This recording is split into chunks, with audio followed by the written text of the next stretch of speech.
Hello guys, मी मंगल ढवळे, आरोग्य सहाय्यिका, जिल्हा परिषद सोलापूर सेवानिवृत्त. मी आपणासाठी डॉक्टर दीक्षित डाएट घेऊन येत आहे. तरी त्यामध्ये त्याचे 3च नियम आहेत.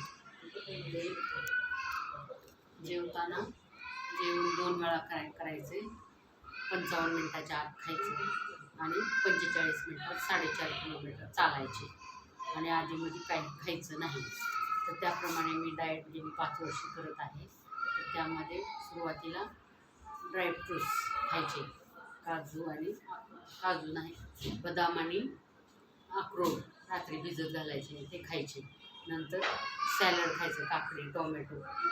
त्याच्यानंतर स्प्राऊट खायचे. स्प्राऊटमध्ये मूग, मटकी आलटून पालटून घालायचे आणि नंतर भाजी